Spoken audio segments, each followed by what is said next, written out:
Order your copy of the African Ancestry Journal with a complete 2024 calendar.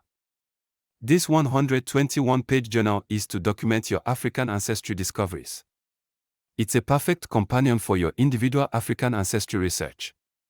We have created what is needed for us to be our family historians. The journal pages include writing prompts and spaces to document your DNA results, your testing company, messages to your ancestors, your heritage, your legacy, info about your African DNA cousins as well as your diaspora DNA cousins.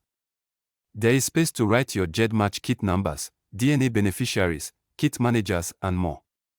It also includes some African proverbs and words of wisdom.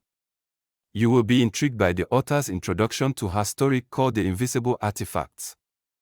The interior pages of this journal have thoughtfully prepared writing prompts with your needs in mind. The flowers on the front cover are hibiscus, which have an ancient connection to West Africa, the Caribbean, and abroad. There is a word globe on the back. All have meanings that are reminiscent of your ancestry.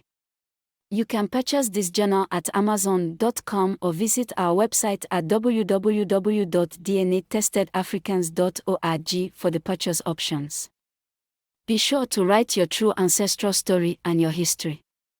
Document the books and resources where you found the truthful answers. It's your birthright and your legacy. Stay tuned for more books in this series about your Native American, Asian, Polynesian, Caribbean, Aboriginal, Irish ancestry and more. We will be adding even more tips to help you on your ancestral journey.